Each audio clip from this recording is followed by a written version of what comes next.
Bueno, muy buenas tardes, días o noches. Depende de la hora en la que vayan a ver este video los demás integrantes del curso. Como ustedes lo pueden observar ahí en pantalla, nosotros vamos a exponer sobre las enterobacterias. Esta exposición va a estar a cargo de los nombres que ven allí: Giselle Corcho Racero y mi persona, Jesús Alberto Castro Borges. Todo esto corresponde, por supuesto, a la asignatura de microbiología. Para comenzar, primero que todo, le queremos decir o comentar sobre la taxonomía o la filogenia de estas bacterias. Entonces, pues estas bacterias pertenecen, como ustedes lo pueden ver en la primera imagen, pertenecen a una clase pues mucho mayor que se llama Gamma Proteobacteria. Esta clase entonces posee diversos órdenes, y pues uno de los órdenes más diversos que estas tienen, por supuesto, es el orden de las enterobacteriales. Este orden de las enterobacteriales se caracteriza entonces porque la mayoría de sus diferentes géneros pues son patógenos para los seres humanos y para los diferentes vertebrados. Entonces este orden de los enterobacteriales es el más diverso y es el que comprende pues la mayoría de los representantes de este grupo, pues mucho más grande, que son las gamma proteobacterias. Cabe resaltar también que estas enterobacterias pues pueden estar en los diferentes hábitats, pueden estar por supuesto en los vertebrados, pueden estar en el agua, en el aire. Realmente pues son muy pero muy diversas este tipo de bacterias. También les quería comentar que la filogenia de toda esta bacteria está representada entonces por la segunda imagen que podemos observar aquí, y es entonces que esta clase de bacterias comprende más de 210 especies. Pues obviamente este número puede subir porque estos son datos del libro de biología de los microorganismos, que pues se sacó por ahí en el 2015 o en el 2014, y comprende entonces más de 50 géneros. Y aquí lo que se representa es cuáles son eh, las otras familias pues mucho más cercanas a esta familia de las enterobacterias. Aquí en la última imagen lo que pueden observar entonces son los diferentes géneros pues de esta familia, que es de la familia Enterobacteriaceae. Entonces, como ven, es una de las más grandes de las gamma proteobacterias, y por supuesto pues es una de las más diversas de esta clase. Entonces, esto cabe resaltar que fue gracias a los genes RNA16S que se utilizan entonces para la reconstrucción de las diferentes filogenias. Entonces, pues esta filogenia y todo este clado fue gracias a ese gen. Ya como las características principales de todas estas enterobacterias, queremos decirles que la obtención de la energía está representada entonces por estas tres clases, ¿no? Como ya lo habíamos en las diferentes clases, los fotótrofos pues son aquellos microorganismos que obtienen su energía, por supuesto, a partir de la luz, y se subdividen entonces, ya que obtienen también la energía de los compuestos químicos. Entonces, dentro de los compuestos químicos podemos encontrar los compuestos químicos orgánicos, es decir, los quimio-organótrofos, y también los componentes químicos inorgánicos, como lo son los quimiolitótrofos. Es decir, estos seres vivos, estos microorganismos, son muy diversos, y como ven, entonces pueden obtener la energía a través de diferentes compuestos, ¿no? Cabe resaltar que pues la luz lo vamos a determinar aquí como un compuesto fundamental, y a través de pues los diferentes químicos. Otras de las características principales de estas enterobacterias es que son bacilos gram negativos. Estos bacilos gram negativos lo que nos da a entender es entonces que pues este tipo de bacterias no tienen un peptidoglicano pues bien fundamentado, sino en cambio que tienen unas diferentes proteínas. Es lo que las caracteriza a estas bacterias gram negativas. Poseen poco peptidoglicano. También en cuanto a la respiración, pues en cuanto a la obtención de un compuesto, lo pueden obtener también tanto en la ausencia como en la presencia de el oxígeno, y pues esto es lo que generalmente se conoce como un aerobio facultativo. Este tipo de seres vivos también tienen la capacidad de no esporular, es decir, no tienen la esporulación, como un tipo de reproducción, sino más bien entonces que son muy activos a la hora de reproducirse. Aquí pues algunos de los individuos pues de toda esta familia de las enterobacterianas pueden ser inmóviles o otros pueden ser móviles por unos flagelos perítricos. Entonces, como lo pueden ver aquí en pantalla, tenemos una de las bacterias clásicas que es Escherichia coli, entonces que poseen en todo su cuerpo, en todo su plano corporal, pues diferentes flagelos.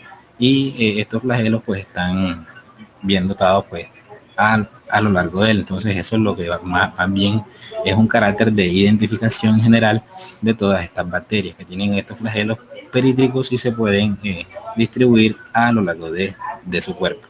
Entonces estos flagelos tienen la capacidad de que, o más bien tienen esa característica fundamental y es que se, se mueven de una manera muy pausada, de una manera muy calmada y no son como los otros flagelos que son a nivel polar que ya sí se pueden movilizar de una manera mucho más rápida. Estos son bacterias que generalmente se mueven de una manera pues mucho más calmada, mucho más lenta y generalmente pues en línea recta.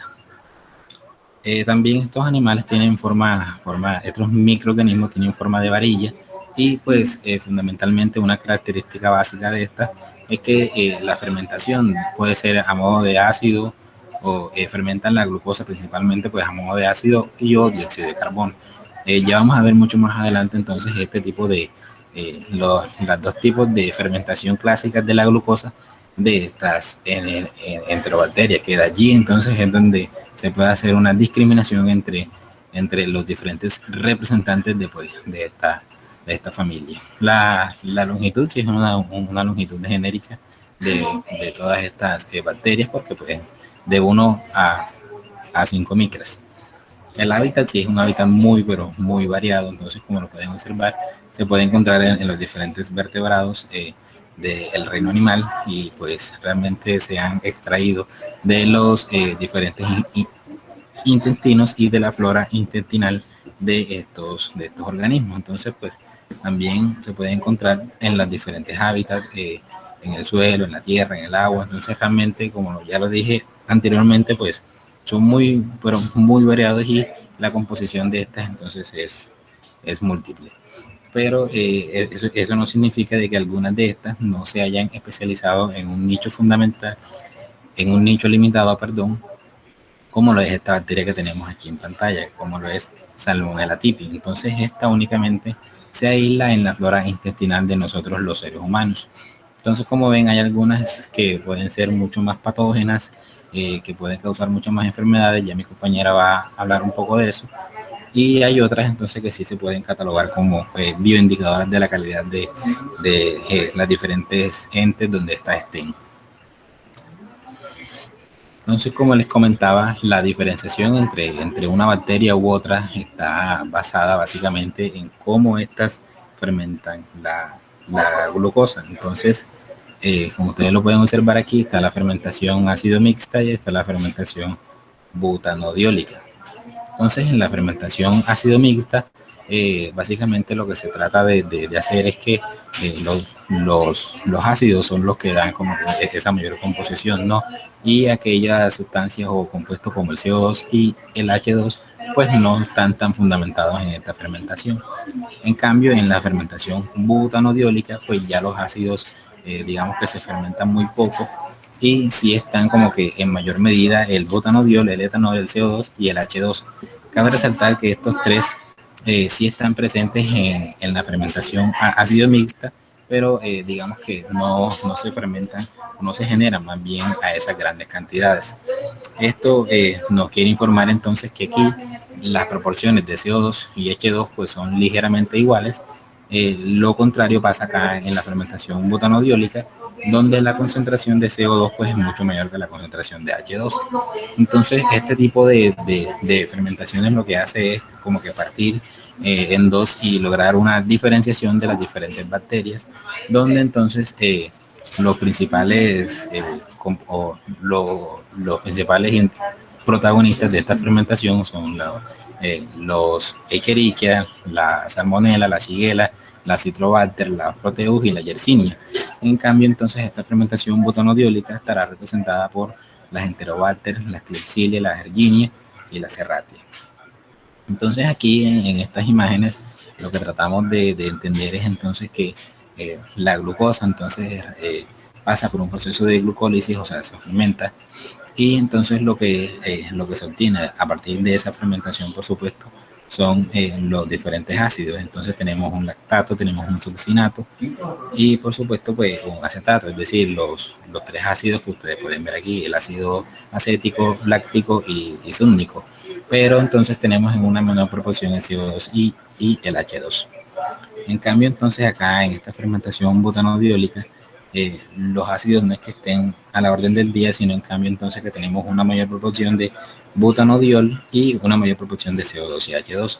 Es por eso entonces que esta línea acá está como que partida en dos, porque pues precisamente digamos que la proporción de estos ácidos no es tan mayor en este tipo de fermentación. En cambio, sí, esta línea sí representa entonces una mayor proporción de CO2 y H2 y de butanodiol, que es el principal componente pues de esta fermentación. Es importante resaltar también, entonces, como yo lo comentaba, que estos son unas bacterias que son muy manejables a nivel, por supuesto, de laboratorio, porque entonces, como ustedes lo pueden observar, tienen diferentes medios de aislamiento, medios de eh, enriquecimiento, también tienen varios medios de cultivo, tienen otros medios de transporte. Entonces, digamos que son muy utilizadas pues aquellas que son, como les dije, que no son patógenas, porque digamos que la representación mayor de este tipo de bacterias está en las bacterias que son pues altamente patógenas, por supuesto para nosotros los seres humanos. Entonces pues este tipo de cosas se ha hecho a través de unas placas de recuento de las enterobacterias, donde entonces lo que se hace es que se toma una muestra y si pues el ente o el ente, sí, o digamos que donde estén este tipo de bacterias, si hay cierta proliferación de estas, lo que nos da a entender entonces que se hace una mala higiene. ¿Por qué?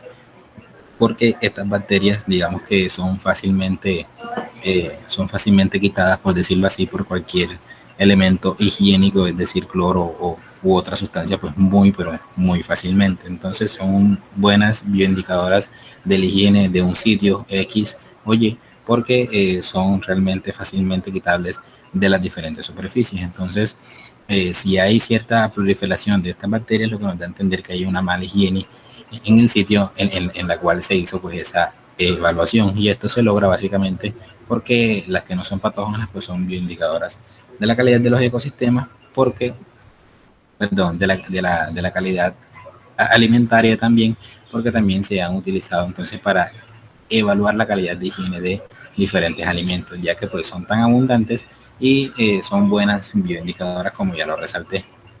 Bueno, hay dos tipos de principales de enfermedades infecciosas asociados a las enterobacterias, como son las enfermedades intestinales y extraintestinales. La vía de transmisión de infecciones intestinales es clásicamente fecal-oral, ya también sea de persona a persona, por contacto directo con animales o su entorno, o también por consumo de alimentos o aguas contaminadas. También es posible que se pueda dar por vía endógena de infección, es decir, traslocación bacteriana del intestino a la sangre, lo que da como resultado una enfermedad extraintestinal y esta se observa con mayor frecuencia en hospedadores inmunodeprimidos o personas con afecciones subyacentes como cirrosis o personas que son sometidas a quimioterapias. Los miembros de este grupo no deben confundirse con el término bacterias entéricas, ya que esto se refiere específicamente a especies del intestino y también incluye todas las especies que se encuentran pues en este hábitat. Pues básicamente vamos a hablar un poco de lo que vienen siendo las enfermedades y pues lo que provoca y ejemplos. Siguiente.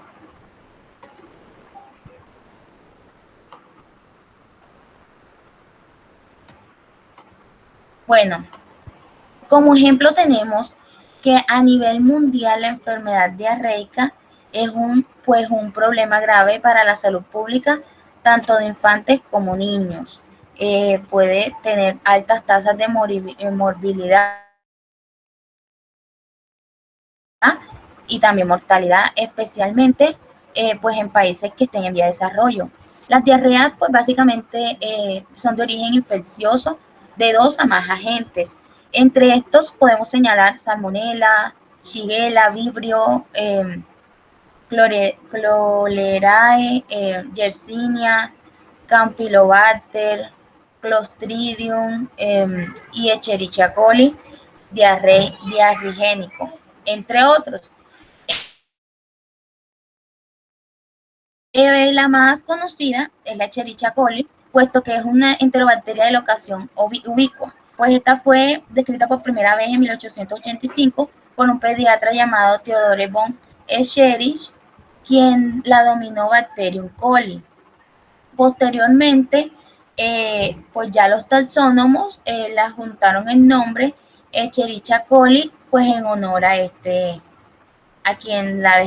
pediatra. La Escherichia coli es, entre otras cosas, un bacilo gram negativo anaerobio facultativo con un metabolismo tanto fermentativo como respirativo. Estos pueden ser inmóvil o móvil por flagelos perítricos y este constituye el habitante facultativo del intestino grueso.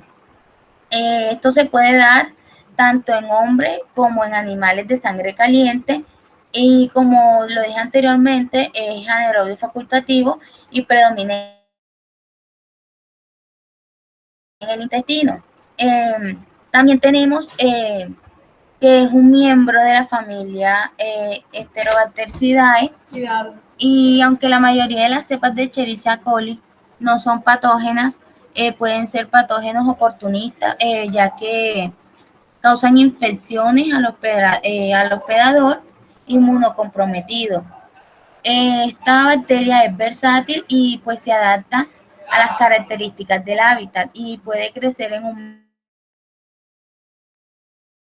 medio con glucosa como única fuente orgánica. También puede crecer en presencia o ausencia de O2 y bajo condiciones anaeróbicas también puede crecer. Esta puede proliferar por fermentación, produciendo una mezcla de ácidos y gas como productos finales. También tienden a crecer por medio de una respiración anaeróbica, ya que es capaz de utilizar NO3 y NO2 o fumarato como aceptores finales de electrones mediante procesos respiratorios del transporte de electrones. Esta versatilidad de Escherichia coli pues le confiere una habilidad para adaptarse pues al hábitat intestinal, que es un medio anaeróbico, y al extraintestinal, que es aeróbico y anaeróbico. Muchas gracias.